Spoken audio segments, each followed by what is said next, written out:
दिनै एबसुआनो एबसुखौ बखिबाय मैयानि समाव प्रमद बर' सारा मा लाजियासै नामा गावजों सान हर थानानै खामानि मावग्रा एक्स आबसुनि प्रमद बर'आ जुदि सैथो हारिनि थाखाय खामानि मावदोंमोनबा प्रमद बर'नि पार्टियावनो थागौमोन आरो प्रमद बर'आ गावजों एखे लोगो लाफागौमोन दिनै स्पष्ट जाबाय समाजनि गेजेराव प्रमद बर'आ सासे गोसोम मानसि हारिनि गेजेराव सासे थगायसुला स्पष्ट जाबाय सैथो खामानि मावनायमोनबा मैया जायफोर एक्स आबसुनि सारमोन बिपिएफ पार्टियाव मानो थाखाय हाबनो गोनां जाखो दिनै सोर सैथो सोर थगायसुला समाजनि गेजेराव सोर गोसोम मानसि सोर थगायसुला स्पष्ट जाबाय प्रमद बर'आ मैया लाजियासै नामा लोगोसे आं दिनै आंनि चेनेलनि नायगिरि गेदेरमा रायजो राजा आं फोरमायो दिल्ली सरकारखौ नागारनानै प्रमद बर'आ बिटिआरनि सिमाखौ बा सानजानि सिमा बारायनो गोनांखौ अरुणाचलाव थांनानै प्रमद बर'आ दिनै लायनो थांदों जोङो गासै आवगाय दुलाराय बर' फरायसा आफादनि मावथिमोन जों फैनानै दिनै बिपिएफ दोलो राजखान्थि दोलोआव जयेन जाफैदों लोगोसे आं दिनै खावलायो आंनि चेनेलनि नायगिरि गेदेरमा रायजो राजा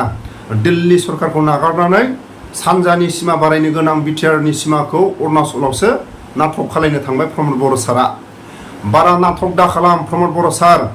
अरुणाचलाव थांमारदोंबा दिनैनि समाव अरुणाचलाव थांमारदोंबा एक्सएनडिपिनि केसखौ सावरायनानै फोजोबनानै फै दिनै प्रमद बर'आ मा नाटक खालायनो थांदों अरुणाचलाव दिनैनि समाव जुदि प्रमद बर' सारा थांमारदोंबा एक्सएनडिपिनि केसखौ फोजोबनानै फै बेखौसो आं खावलायो सानजानि सिमा बारायनो गोनां बा सानजानि सिमा माखासे थि जानो गोनां बिनि सायाव अरुणाचलावसो सावरायनो थांनाया समाजनि गेजेराव सासे प्रमद बर'आ नाटकगिरि होननानै जों दिनै स्पष्ट जाबाय अरुणाचल आसाम माखासे सिमा थि जानो गोनाङा आसामनि गेदेरमा दैदेनगिरि सारमोना बानायगोन प्रमद बर'आ दिनै आसामाव मा बिबान दं दिनै प्रमद बर'आ आसामाव मा बिबान दं अरुणाचल आसाम सिमाखौ थि खालायनो थांनाया बेसेबां लाजिथावना प्रमद बर'आ सासे थगायसुला स्पष्ट जाबाय सानजानि सिमा जानो गोनांनि सिमाखौ थि खालायनो थांनाया अरुणाचलावसो खालायहैबाय बेसेबां लाजिथावना ओंखायनो आं खावलायो प्रमद बर' सारखौ बारा नाटक दा खालामबाय था नों सासे गोसोम मानसि जोंनि बर' समाजनि गेजेराव नों सासे गोसोम मानसि मैयानि समाव नोङो जुदि सैथोमोनबा एक्स आबसुनि गेदेरमा सारमोनहा नोंजोंनो थागौमोन आरो नों सैथो मानसिमोनबा लोगोआव नों लाफागौमोन दिनै मानो थाखाय नोंजों सान हर जाय हारिनि थाखाय खामानि मावबोनानै जाय गेदेरमा सारमोना मानो थाखाय बिपिएफ पार्टियाव हाबनानै समाजनि खामानि मावनो होननानै दिनै मानो थाखाय आगान सुरनो गोनां जाखो दिनै प्रमद बर' नों लाजिनांगौ दिनै नों लाजिनांगौ सासे गोसोम मानसि नोङो हारिनि जेंनाखौ फोसाबनो थाखाय मैया बिपिएफ पार्टियाव हाबदों जोबोद गनायथाव नाथाय जों दिनै बुजिनो हाबाय प्रमद बर'नि मावनाया नंखाय सैथो मावदोंमोनबा प्रमद बर'आ जाय गावनि आगदा आखि गावजों एखे लोगो मावनाय दिनै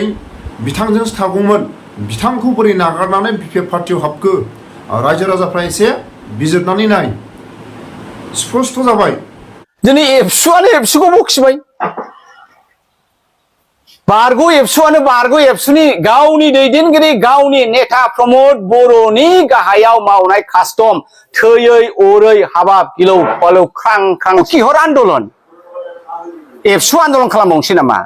एनडिएफबि आन्दलन खालामबावगोन नामा जोंनि सिमाया गहपुरसिम जानांगौ दा बे बिथिङावबो जोंहा गोबां अरुणाचलजों सावरायनो गोनां दङ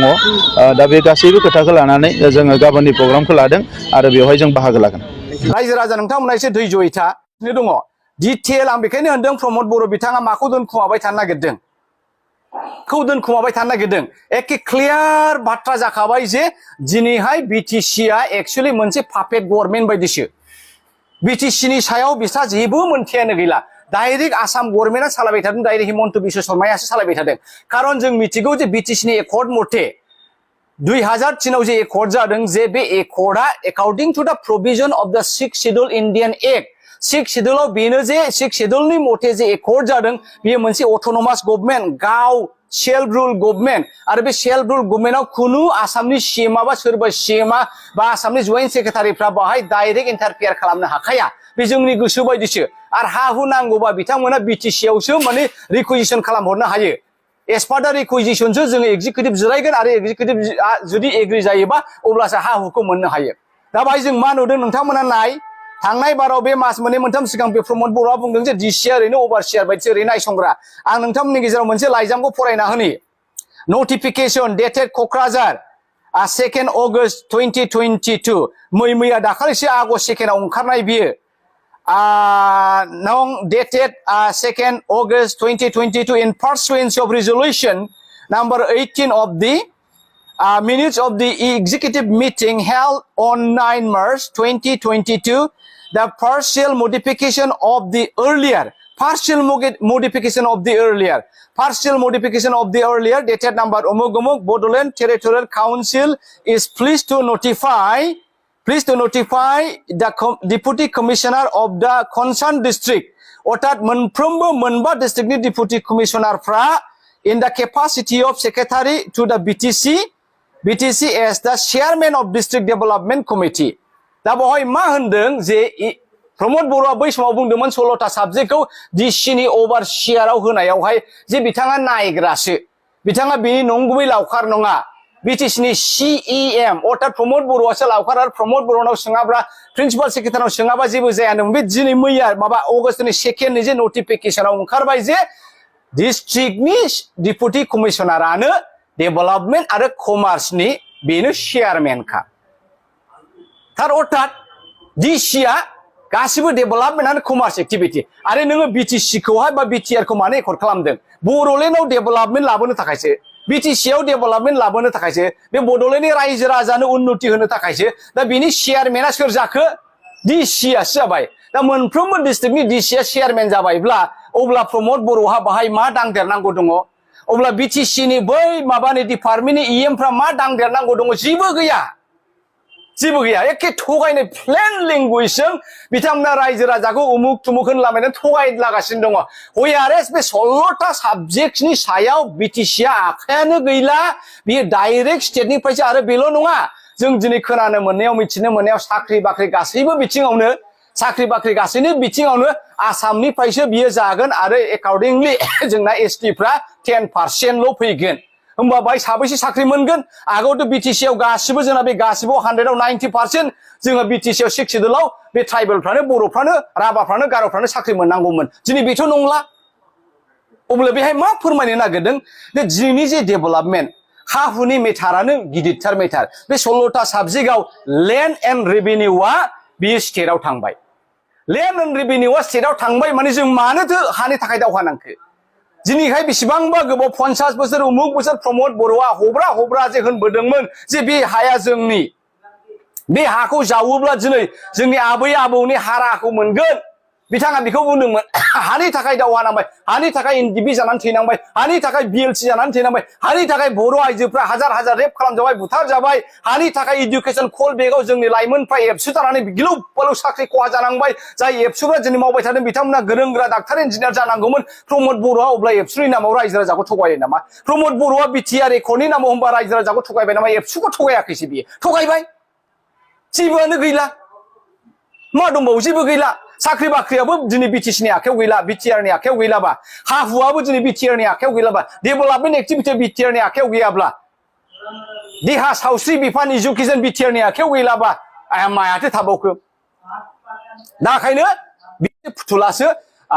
आसामनि सिएमआसो अर्थात आसाम गभर्नमेन्टआसो बेखौ सालायबाय थादों बिथांमोना ओरैनो शेयाराव आवग्रिनानै दङ जेबो गैया जोङो गासै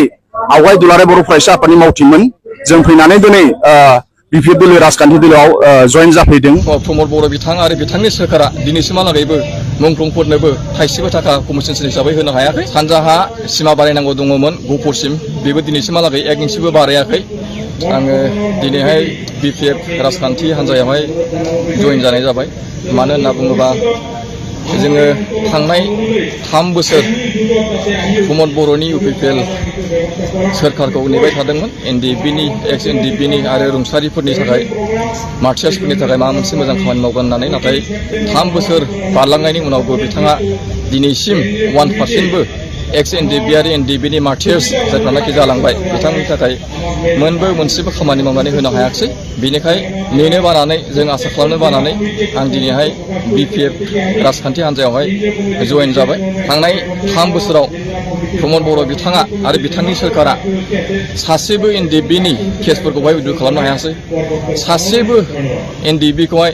प्रमोद बर' बिथाङा जेलनिफ्राय बरननो हायासै रन्जन दैमारि बिथांखौ प्रमद बर' बिथांनि सोरखार आरो बिथाङा बरननो थाखाय जेबो राहा लामा लायासै बिनि थाखायनो जोङो जोबोद दुखु नांनो गोनां जादों आरो बिनि थाखायनो आं दिनै BPF राजखान्थि हान्जायावहाय जयेन जानाय जाबाय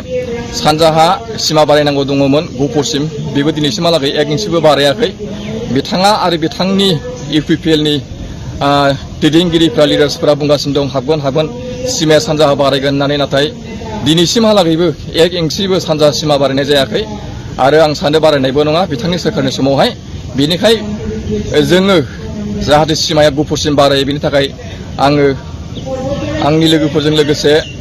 BPF राजखान्थि हान्जायाव जयेन जादों जाहाथे BPF राजखान्थि हान्जानि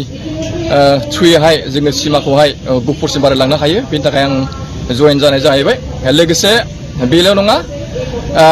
NDBनि जेसेबांनाखि मार्चार्स जालांबाय बे मार्चार्सफोरनोबो प्रमद बर' बिथाङा दिनैसिमहालागै कम्पेनसेसन हिसाबै थाइसेबो थाखा होनो हायाखै आरो NDBनि जेसेबांनाखि मुंख्लं जालांबाय बिथांमोननि मुंखौहाय बा बिथांमोनखौहाय मुंख्लं जालांनाय बिथांमोनखौहाय दिनैसिम आसाम गभर्नमेन्ट आरो सेन्ट्रेल गभर्नमेन्टखौ नारसिननानै सिकिउरिटि होनो हायाखै बिनि थाखायनो जानो हागौ प्रमद बर' बिथां आरो बिथांनि सोरखारा दिनैसिमहालागैबो मुंख्लंफोरनोबो थाइसेबो थाखा कम्पेनसेसन हिसाबै होनो हाया बिनि थाखाय जोङो लाजिदों बिथांनि सोरखारखौहाय जोङो नेसेयावबो बिथाङा मोनसेबो मोजां खामानि मावबोनो हायासै आरो मावनोबो हानाय नङा बेनिखाय बिथांनि सोरखारा कमप्लिटलि दिनै फेलें जाबाय फेलियर मोनसे गभर्नमेन्ट बिथाङा सालायगासिनो दं बेयो प्रुफ जाबाय निश्चय फुथुला बायदियानो दा आसाम सोरखारा हिमन्त बिश्व शर्मा बिथाङा जा खामानि मावनो होयो बेखौनो बिथाङा मावगासिनो दङ बिथाङा फुथुला बायदि जागासिनो दङ सासे येसमेन बायदि जागासिनो दं बिथाङा जा खामानिखौहाय जा डिरेक्सनखौ हिमन्त बिश्व शर्मा बिथाङा बुंहरो बेखौनो बिथाङा येस होननानै मावबाय थानो गोनां जायो